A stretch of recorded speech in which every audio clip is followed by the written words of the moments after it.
Hello and welcome to a surprise NUFC fans forum. My name is Adam and I am joined by not only Ross but by a very special guest today, Mr. Taylor Payne. I'm going to say hello, Ross. All the boys and girls. Hello, Ross. Hello, Taylor. You alright? Not bad, how are you? Yeah, good. Taylor, would you like to tell everybody at home why you're here today? Yes. It's because the lucky bugger got to meet Rafa Benitez. I'm here to talk about the Lord. We did put it on Twitter that we would like your questions for Taylor, who has been at the training ground on, was it Monday or Tuesday? Tuesday. However, 99% of them were all banter answers, so we're going to ask our own. First of all, Taylor, what's he like? Very friendly, very affable, very generous with his time. Likes to talk, likes to listen, but mainly likes to talk. Yeah, just seems like an all-round good egg. It was 4 hours you had with him, wasn't it? Yeah, that's a lot of time. It is, and I mean, I expected to be there for an hour tops. When they invited us in, I thought, oh, that's that'll be great for an hour. A little look around the ground and stuff, and then say hello, shake your hands, cup of tea, and then off you go. Like, but it went on and on and on, and not once did he look at his watch, which I found to be really good, because I don't know about you, but if I'm stuck in a room with people for 4 hours, I'm always kind of like. When you say they invited you in, who was it invited you? Well, because I've kind of been part of the fans forum and stuff like that, I've got a few contacts within the club, and not the good fans forum, the official fans forum. Yeah. And Lee Marshall, who's helped us out with the documentary and stuff like that we're making. So I just kind of was approached by somebody from the club at the end of the last fans forum meeting and just said, would you be interested in coming in, having a look about, have a sit down and a chat with Rafa? And obviously I went, well, yeah. Thinking, well, that's not going to happen. And then sure enough, got a phone call, can you come in? Rafa, I'd like to speak to you and stuff like that. And it was just like, okay then. And then sort of had to try and compute that a little bit and process it and try and think about what I might say, but didn't really need to say that much, to be honest. I mean, we're not jealous or bitter at all about this. not even slightly. I mean, honestly, I understand how incredibly lucky I am to have been given that opportunity, and it was a privilege to be able to go and do it. And I get that the majority of fans never get the chance to do something like that. And I realise how lucky I am to do something like that. It's ridiculous. Before we start probing you in any detail, not like that, it's worth pointing out that quite a lot of what was said at the afternoon is obviously and understandably off the record. So we're going to ask you what we can, and you can tell us what you can. But obviously, there's probably a few things you'd like to know which we're not going to be able to find out. But we'll go on as best we can. The first thing he said about it was he was taking you through the improvements he's made to the club, or the improvements he's trying to make to the club. Now, you were there a while ago as well, weren't you? About a year ago? Improvements specifically to the training ground itself. And I mean, I was there last year with the fans forum. We had a little tour and stuff. Lee Marshall took us round, and we had a look at the place. And I've never been in a Premier League training ground before, so to me, I was like, "Oh, this is lovely. Very nice. There's a canteen. There's some gym equipment." You go past it on the train whenever you're going up north. It does always look very nice. Yeah, I mean the pitches are immaculate. The facilities, as far as I was concerned, were great. And I was kind of thinking, I wonder what you could have actually done. The things that have been done, from what I could tell just by looking at the place, was small changes which have made a big difference. Right. So little things like getting lighting right, and corridor width, and moving offices and rooms round in order to make the place more efficient and stuff like that. Interesting. Just little things which make the day-to-day. When you say get the lighting right, what? So they don't get their eyes hurt? Well, no, just sort of things. I always remember the cafeteria, the places where the players spend a lot of time, was quite dark and not particularly welcoming. I can confirm, because I won a competition a couple of years ago to get me photo taken with the squad, right? Oh, very when nice. Pardew was manager, and it was all brown and black leather, and Yeah. Czech Toyota was eating 3 bacon sandwiches in the corner. There's a scoop for you. But it was dark and dingy in that place. So it was a lot brighter, a lot more kind of welcoming and nicer place, a nicer space to be in, and a bit more welcoming for the players, I'd imagine, as well. Make the players want to spend time there, Did he go into at all how little things like that do make a difference? Did he give you any philosophy which you were able to share? I think it's just making people's lives as easy as possible. I mean, as a Premier League footballer, you probably don't need your life made I can already read an the comments awful lot easier. But I think when you're dealing with the fine margins of keeping big egos happy, little things will make a difference. So things like moving toilets and moving showers around just so they're easier to access and stuff like that. It doesn't seem like anything to us. But on a day-to-day basis, when you're using it constantly and when you're actually there and it's your work environment, it probably will make a bit of a difference. I suppose we do forget football is a game with lots of little margins. So changes like like that at the training ground, where the players do spend 90% of their career largely. It's probably. I mean, one of the things I saw, which I'm sure I'm okay to talk about, was they put like these fences between the training pitches to diffuse the wind. That just seems so obvious. Yeah. Why wasn't that? Because if you stand on the sort of exit from the training complex onto the grass. You can see for miles in one direction, and it's open all the way. So the wind comes flying through there in the winter, and all it did was but they can only build at so much height because of planning permission and restrictions and stuff. So they put these little fences in, and it just, you think, well, yeah. It's windy. Put a thing to stop the wind. Yeah, it just makes sense, doesn't it? It's quite baffling that things like that weren't a consideration before. When you think about how much you hear about the sports science in the game and all the alleged forward thinkers we've had running the club over the last 10 to 15 years, how nobody thought to put a windbreak in the training pitch in a part of the world where it's very windy is quite baffling. Yeah, I mean, they've done some work on the indoor service that they've got as well. I mean, stuff's been all over NUFC.co.uk and stuff like that. So it's out in the public domain. People know about it. They've improved the pitches and stuff like that. They've put a 4G pitch in the indoor thing. They've put a 4G pitch over at the academy. And yeah, I mean, little things will make a difference. The idea behind it is probably to try and stop as many injuries, I'd imagine. Aye. But how many people were in the treatment room when you were there? Nobody. It was completely empty.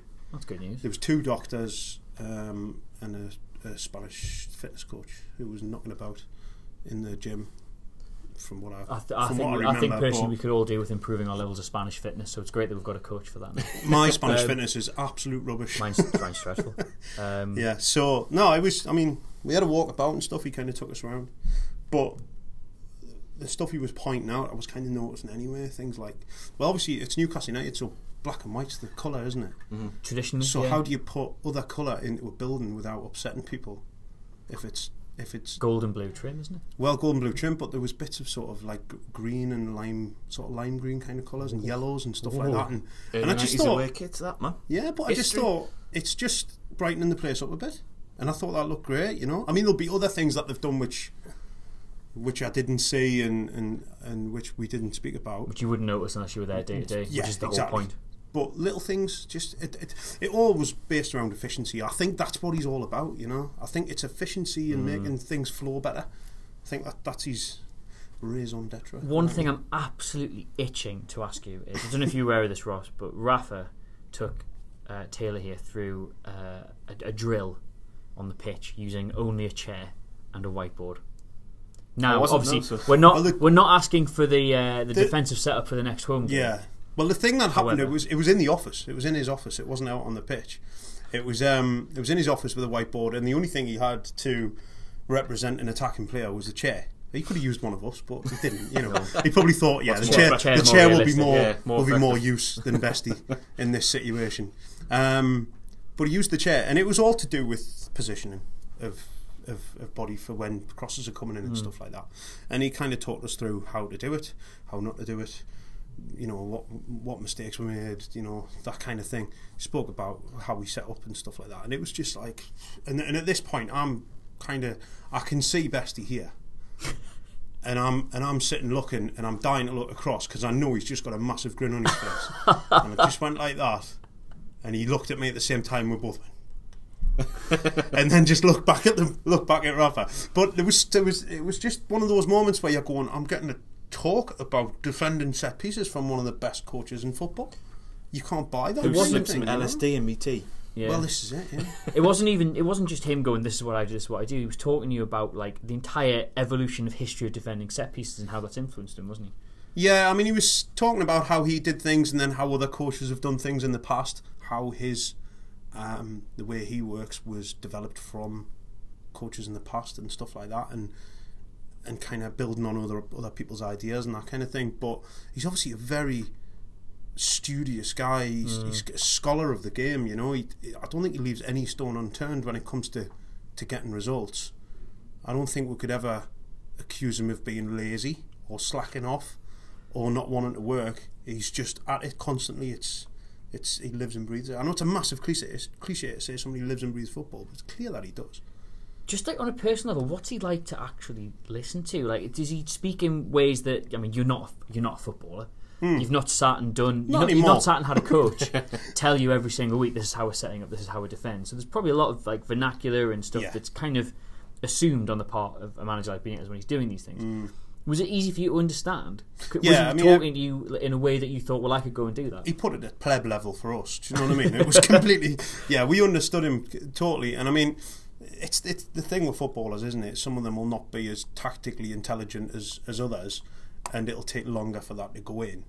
But I think he's the kind of guy who could explain that very well to a player, and the player would be able to get it, or eventually would be able to get it, you know. Was he taking questions from you at all? Yeah. Say, like, what was the makeup of the day? Was he taking you on a tour, or were you saying, can I have a look? No, basically when we first got there, he said, right, hello, follow me. And then we basically walked behind him for about 20 minutes while he kind of told what everything was, changes that we made and all that kind of stuff. To the club. The quality changes to the club. Quality club. And then was back to his office for a drink of water, and then we just sat and chatted. And it wasn't him just firing stuff at us. We asked him questions. He answered as much as he could. He was very candid. He spoke about a lot of stuff that I couldn't possibly repeat. Yeah. But in a really good way. And he spoke about how he ended up at Newcastle and kind of why, you know, his connection. But he said all of these things in press conferences and in interviews anyway. So we all know the reasons. It was the fans who eventually put the tipping thing, you know, and his daughter saying to him, "You can't leave these people," which I think is a beautiful thing to say to somebody. Nice, isn't it? Do you know what I mean? He's been on record and said that stuff before. You can't leave these people. I love that. It's like something off Game of Thrones or something, isn't it? One of the things you mentioned when you were tweeting about it was the impression you got overall more than anything else was that he gets Newcastle United. He really gets it, and it was that term he used. In what way does he get it? I think every club that he's been to has been a club which isn't at the very top of things, apart from Real Madrid, maybe. And I think every club he's taken on has been a club with the potential to be great. Maybe have had some greatness in the past and maybe need a little boost. And I think he looks at things as a long-term project, and he looks at stuff, what he can do to change to shape it. I mean, he's spoken about how he'd always had a kind of one eye on Newcastle. He'd followed them for years and stuff like that when he was in England, and that's, you know, but it's one of those clubs that people notice because of massive stadium, massive Raji fan base. Do you know what I mean? No. Sleeping giant. Even Frank de Boer said a couple of years ago, sleeping giant Newcastle. They could be huge, they could be massive, and then everyone went, he's going to be our new coach. And he wasn't.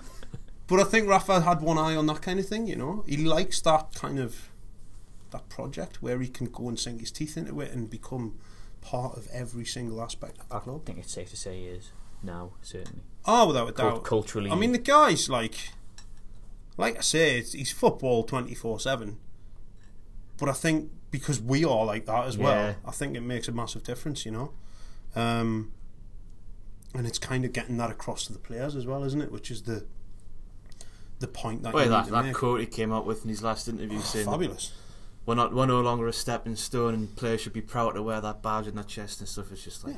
Well, I think those are the exact words we used when we read that, wasn't it? He just gets it. He just gets it. That's what we like. Well, yeah. I mean, you know, there's all this for years about we only like Geordies.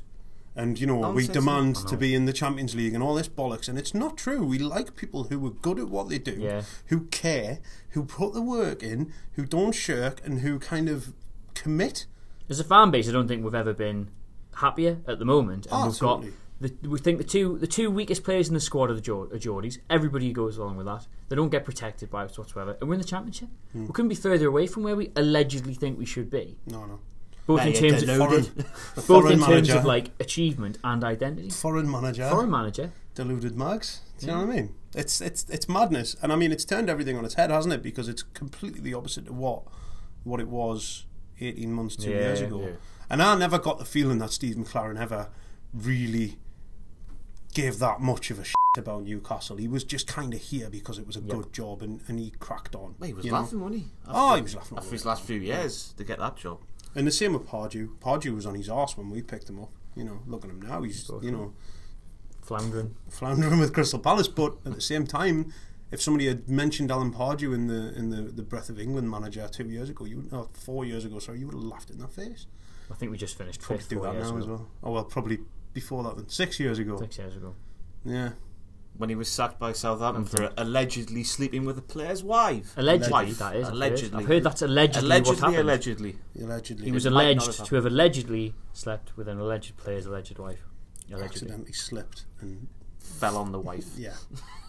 Allegedly. Anyway, you say the impression. Obviously, he's got a history of looking at clubs with potential, wanting to take them on with stuff. Did you get any sort of sense of exactly how far he sees that potential? Do you think his aims are to get us back up and to sort of be where we were a couple of years ago, or does he think it goes beyond that? Well, I think for now they're just concentrating on getting us back in the Premier League. And certainly that's obviously the focus. Yeah, I think he understands, and I think he gets that this could be a big deal. Yeah. This could be a huge project. He sees. You get the impression that he sees Newcastle as a club which can better the likes of Southampton and can better the likes of West Ham and Everton. That second tier. And instead of saying things like we can't compete with Swansea, like Alan Pardew used to say, he's saying, well, why can't we compete with those teams? Yeah, we should be competing with them. We should be better than those teams. Fan base is there, the infrastructure's there. Exactly, everything's in place. It's just got to take the stars to align a little bit. And when they do, I don't think it's the stars to align. It's just hard work. One thing, isn't it? Well, yeah. And we've never had the people in positions who are prepared to do that hard Let's work. use a different analogy. Getting your ducks in a row. Getting with ducks in a row. Getting with ducks out. That's what he needs to do. Speaking about the ambition and all that malarkey, was anything said that could be repeated on here about Mr. Michael James Wallace-Ashley? Because Mr. Michael James Wallace-Ashley. I might just made that up. It's good. But in my eyes, he's the one variable that could potentially mess all this up for us. Although, just before you answer, I would say the one thing that's changed the most since Rafa's come in has been Ashley's approach. Yes. That's the biggest. I mean, we're talking about the little changes. I don't know how hands-on Mike Ashley is or ever was. As far as the footballing side of things go and the decision-making goes, it was always my understanding in the last few years that Lee Charnley was the one who made the decisions. Mike Ashley, all he did was sign a cheque, which is, whether the stuff like the Sky Sports Direct Arena, stuff like that, I think he's kind of getting to the point now where he's thinking, well, we don't need to mess with this anymore. It'll work on its own if we let it. Just crack on, and the fact that it won't be going back to the Sports Direct Thunderdome or whatever it was. Once the Wonga deal runs out at the end of this year, and I think that's another one. I think the club, that was something that came out of the fans forum, that the club kind of realised, they understand that the link with Wonga might not have been the best one. But if somebody offers you X million pounds and somebody offers you less than X million pounds, you have to have a decision made, don't you, somewhere. So, but I think as far as Ashley's concerned, I think he's very hands off now. Apart from, wadges of £50 notes in his pocket and stuff like that. That was unbearable, that, wasn't it? That wasn't a news story, though. Millionaire has cash in his pocket. No, not really. I mean, if I was a millionaire or billionaire, multi-billionaire, that's the minimum I'd be carrying around with me at all times. That's true. He was sweating buckets, though, wasn't he? He was. See him? He's a big lad, though, isn't he? No, that's another not a news story. Overweight man sweats in warm room. He must have just had a Chinese takeaway for his breakfast. That was what it was. Must have run. Best way to live. I mean, for all people talk about the improvements Rafa's made, even to players, I think the biggest thing he's had is Charnley. Charnley was a laughingstock 12 months ago, and he's just absolutely murdered the entire Premier League and the Championship with business this summer. I think Lee Charnley had a lot of responsibility that now maybe Rafa's possibly taken over, as far as kind of getting all the info together for players. Yeah, and he obviously knows his business very well. That But was he didn't know another thing. football. We've heard very little about Graham Carr this summer. What's his relationship with him? Graham Carr's still there. They're still working together. I think there's been a change in attitude and a change of direction from the club for the transfer policy and stuff like that. Certainly. I mean, it wasn't particularly spoken about when we were there, but you get the sense that maybe it's not just more British, but let's get the players when we need them and get the right players. I mean, Rafa talks about this is a story which has been doing the rounds for years about, and he recounted the story to us when we were there about when he was at Valencia and he had a sporting director above him who he famously didn't quite get on with. And the sporting director came with players and said, these are 2 players who I want to sign, and Rafa said, that's great, but that's not what I need. I need a winger. I don't need that, which is a number 10. And he said, okay, and then they went off to Dubai for pre-season or something, and he came back and the owner said, we've signed 2 players. And he went, and it's this one and it's this one, and it was the two players who had been and he sat down in the press conference, and there's videos of it on YouTube and stuff, and somebody said to him, do you like your new players? And he said, yeah, great, lovely. He says, but I asked for a sofa and what I got was a lamp. And it's like, and it was and it's like, yeah, fair enough. Imagine getting called a lamp by your new manager. Well, apparently Canoblio, the guy who they signed, who was the lamp, was then called the lamp from then on by the Valencia fans. They ended up winning the league that year. They ended up winning the league that year with Valencia. And then Rafa ended up leaving the next year because of various things. But and then went and won the Champions League at Liverpool straight away. Almost like he's a very good manager. When he's left alone to do what he wants. Yeah. The times when he's been perceived to have struggled have been when he's had outside influences. Yep. So Real Madrid, everyone knows what the owner of Real Madrid's like. He's a looper. So he thinks he's the club, doesn't he? And obviously an awful lot of egos there at the club to manage and stuff like that. So I think when Benitez is at his best is when he's just allowed to do it. And you get the impression that's what he's being. You certainly get the feeling. Yeah, you get the feeling. I mean, I don't know. I don't even know if it's about power or control. It's just about getting things done properly and efficiently and the way they need to be done. I don't know. I mean, I just want to know what he's like. Did you shake his hand? Yeah. I mean, you remembered my name from the fans forum, which blew me away. When I walked in the room, you went, "Oh, Taylor." I went like that, and it was kind of like, this guy knows who I am. This is ridiculous. And then and you've called Besty at one point in the gym, which was cool. Which is kind of just see Besty behind us going. It's just amazing. I feel sick. But you're kind of going, well, after 5 minutes of oh my god, it's like, oh, he's just a bloke. He's just that guy wearing the Newcastle tracksuit, and he's just chatting to us about his job. And you kind of think, yeah, that is what he's doing. But then every so often I have to kind of stop and go, is this actually, is Beadle going to pop out at some point, like on Noel Edmonds with a gotcha, do you know what I mean? And someone's going to peel the goatee off. Benitez will peel it off and it'll just be like some bloke I went to school with or something. Yeah. That was amazing. I mean, what a privilege to be allowed to do something like that. And I'm under no illusions about how lucky I am to have gone through the club. The quality club. The quality, yeah. So yeah, amazing. What an experience. Amazing. Ross, anything else you'd like to know? I think this must be hardest on you. Just about his office. Because whenever you saw Pardew with a picture inside his office with his Manager of the Month trophy, the one time he got Manager of the Year, whatever it was, he had that picture of Bobby Robson behind him, and it was the most insincere thing I think I've ever seen. Does Rafa still have that Sir Bobby Robson picture on his wall? I didn't see a picture of Sir Bobby Robson on the wall in Rafa's office, no. Very minimal, sort of couple of tables and chairs and like a Zen garden and stuff like that, and nice carpet, and just a massive. One of the walls is just a massive picture of the inside of St James's Park, which I don't know that if that has always been there or if that was there last time, because I didn't get the chance to go in the manager's office the last time. But I was. Who was the manager last time you went? McLaren. Probably for the best, I think. Paz was the manager. It was a massive picture of like a last line across the bonnet of a car, like that when Pardew was there probably. And when McLaren was there, I don't know, like an old tractor or something. Just a picture of a Swede. Ricky Johnson. Not even Ricky Johnson, just like an actual vegetable. I mean, he seems to have a handle on everything. You know, he knows all the people who are working there. He's clearly kind of totally ingrained into the fabric of the club, and that's just like great. That's what you want. That's what you want to see. It's a little tear in me. This got quite emotional. Well, Taylor, thank you so much for joining us. This has been. It's like being there, only not at all, and I'm still absolutely foaming. But thank you very much for joining us. Not a problem. Pleasure. Me and Ross will be back on Saturday for the live stream of the Derby game.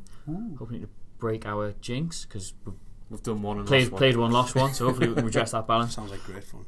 I hope so. There'll be cans. A few cans. Come along. Can I come? You can actually. Sounds mint. Wicked. Taylor might be here as well. No. Huge scoop. Thank you very much for joining us. Please don't forget to like, share and subscribe. I have been Ross. I've been joined by You've been Adam. Ross, have you? I have been Ross this time. I've been joined by Adam and Taylor. And Rafa. And Rafa. Just almost like you stood here. Thank you very much for joining us. We'll see you very soon.